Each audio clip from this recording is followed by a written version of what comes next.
At the same, my name is AC Kokui, and this is What's the Wahala AC, where I bring you all the Wahala from the week. Happy New Year! It is 2022, finally. Thank God we made it. You made it because you're watching this. And the world is definitely continuing despite everything going on. So let's get into the news and see what these celebrities are up to.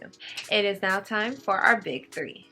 Cause we the big three, don't need a big speech. We made the biggest impact. Check the spreadsheet. So Tristan Thompson revealed that he is the father of the newborn baby boy that he had with former fitness trainer Maralee Nichols.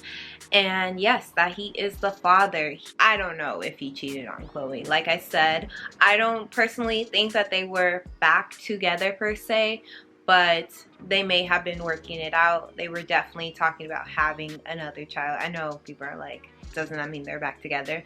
I honestly just think that she wanted to have the same father for her next child. She was gonna have it with Tristan, whether she wanted to be with him or she didn't, and she was considering being with him. Like I said, I don't know, she could have been with him this whole time and he could have just cheated on her again. But end of the day, point blank period, he's shown her multiple times that he wasn't serious. So he issued an apology to let her know that he is really sorry for embarrassing her. Let me read you what he actually said. I take full responsibility for my actions. Now that paternity has been established, I look forward to Wow, you guys. I look forward to amicably raising our son. I sincerely apologize to everyone I've hurt or disappointed throughout this ordeal, both publicly and privately. Khloe, you don't deserve this. You don't deserve the heartache and humiliation I have caused you. You don't deserve the way I have treated you over the years. My actions certainly have not lined up with the way I view you. I have the utmost respect and love for you. Regardless of what you may think, again, I am so incredibly sorry. So because he publicly embarrassed her, he definitely publicly had to apologize. I would expect it no other way. And he also was reported to send roses to his daughter True with Khloe. You know, he does have another child with someone else, so I wonder if they got anything. But he sent roses to True, and he sent that apology to Khloe. He is the father. Like I said in my last video, he's obviously not changing. He's not good at monogamy. And I think Khloe should find someone else to be the father for her child. She should definitely freeze her eggs. I believe she was trying to do that and find someone that will respect her family, respect the woman that she is better. And so, yeah, Tristan, you failed. You failed and you continue to fail. Our next story is about Jason Derulo. Now, I didn't think he would be in my top 3 anytime soon, but he definitely is this week. So Jason Derulo, he was in Vegas. He was on the Strip at the Aria Hotel, and someone passed by him, or these two people passed by him and called him Usher. They said, "Hey Usher," and then a couple of explicitives followed that, and so it offended him. And he then threw punches to those two gentlemen. He also, if you watch the video, he was low-key fighting his security guard. I was trying to stop him from it, but he just didn't care. He was in his own world. So I wonder why. It was this big fight. If you haven't seen it, definitely just go on Twitter. I know the Shade Room posted it and they barely showed what happened. I'm not condoning the fighting that's going on. Our black men this week aren't doing the greatest job. But yeah, I don't understand what was, I get it, like, don't call me a different name. I'm not Usher, don't call me that. I'm Jason Derulo. But why are we fighting someone like so explicitly because they called you the wrong name? Like, I just feel like, I don't know what I feel like, because I don't know what was going through his mind. Maybe he had been going through something prior, or someone else said that to him, and that was like the straw that broke the camel's back. Who knows what was going on through Jason's mind? But he could get in trouble for that. You just don't fight people out in the open like that, and you are Jason Derulo. Like, they're going to sue you. They're going to sue you. You make money. Like, I don't know. That happened this week. Like I said, 2020, the shenanigans already starting. But to end our big three, and with some sad news that I'm sure that you have already heard, Betty White, our beloved Betty White, has passed away at 99 years old. She was just shy of reaching 100 years old, but it's okay. She lived a full life regardless. So she has starred in so many shows, won Emmys, won different awards, and honestly, she's like one of the least problematic celebrities that you ever hear about. And as we most famously know her from, she was in the Golden Girls. She was actually the last of the 3 Golden Girls, including the mom, to pass away. And so she lived a very, very full life. She also lived past her husband, Alan, who passed away. And that was actually her last words when she was leaving this world. She said his name. She mentioned his name, Alan. I hope that they are reunited. We appreciate Betty so much for her contribution to acting in general. She has been a great force. She's been such a funny, to the television world, to the movie world. The Proposal's one of my favorite movies with her in it. She has given such a great contribution to the entertainment world. And so thank you, Betty, for your service, and rest peacefully.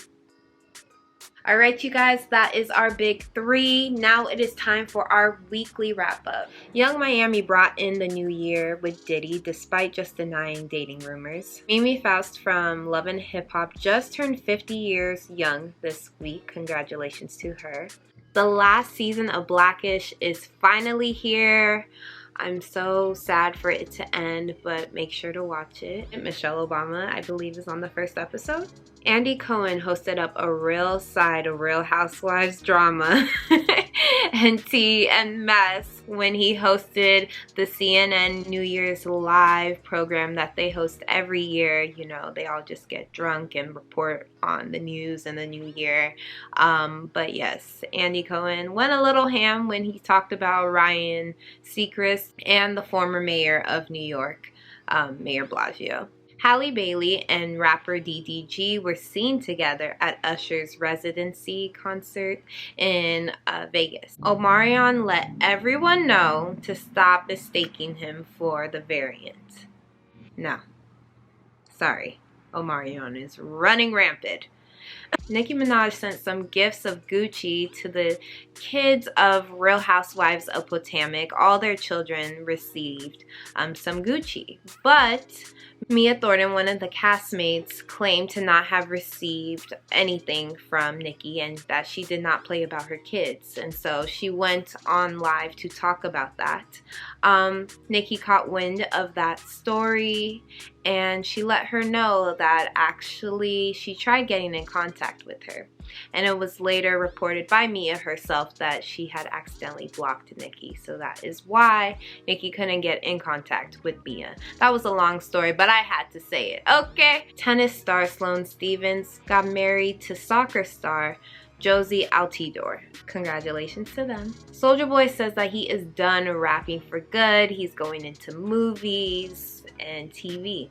Aaliyah's team announced that they will be dropping a new album from the late singer that will feature stars such as Drake, Chris Brown, and Snoop Dogg.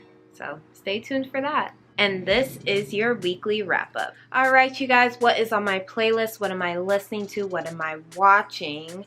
This week, I'm hate watching. And I say hate watching a little lightly because I do enjoy it, but I'm watching Emily in Paris season 2. It's not that I don't like the show. I just feel like, okay, I love Lily Collins. That's mostly why I'm watching it. But I do feel like it doesn't show, I don't even know the real Paris or whatever, but I do know that when I went, I did see a lot of black people, okay? And there are not a lot of black people in this show whatsoever. I do feel like sometimes also her character is very oblivious or just not, like, ditzy white girl. I don't know. Sorry, that's what it's giving me. And it's not, it's just not with the times. And so yeah, it's a good show for the storyline, but I would say that it's definitely a guilty pleasure that I enjoy watching, but they could have done so much better with it. They could have done so much better with it. So yeah, I'm watching Emily in Paris. I hope that convinced you. If you're not already watching it, yeah, you could check it out if you prefer. I'm also watching Harlem, which is really good. I have not finished that. It does take a while for the story to kind of pick up, but once you're in it, I think it's a pretty good show to watch. So check out Harlem. And I'm also pretty late on this, but if you haven't listened to Donda, I know you guys, you're like, what the hell? But I'm telling you, I'm giving you like a little review. I really enjoyed Donda. Honestly, I'm not even fully through it. I think I'm on the 20th song. There are 32 songs, I believe, on the album. And yeah, I'm only on 20.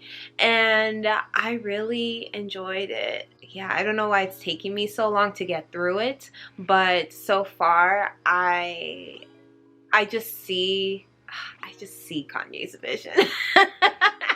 I see it, and he executed it in such a good way. And the whole concert that they had, the Free Larry Hoover concert, I thought he did amazing with that. And that is to why Kanye is my second favorite rapper, for sure. We all know who my first favorite rapper is. But Kanye, definitely, he just... he knows what to do. And if you're into like inspirational rap, basically that's what this album was. So if you haven't listened to Donda yet, I would say give it a try. It's very long. You may not like every song. I don't like every song, but so far it's been great. So that is what's on my playlist, and you know I love to end my show with some good vibes and some positivity to take you through your next week. Definitely unplug. I would say it is the beginning of the new year. There's a lot going on in the media. Definitely like stay on YouTube because we're not really talking about this stuff. But I would say unplug from Instagram, from Twitter. Every time I'm on Twitter, there is some negativity. I love Twitter. I support Twitter. Okay? I love Twitter. But some days I'm just like, I don't want to see those tweets. I don't need to be reminded of that stuff. And definitely Instagram is a reminder of different things. And so unplug if you need to. Unplug, even if it's just for a day, even if it's just for 2 hours and you're constantly on your phone, like unplug and take some time to do what you actually love to do. All right, you guys, thank you so much for watching. This is WHATSTHEWAHALAESI, and I will see you next week.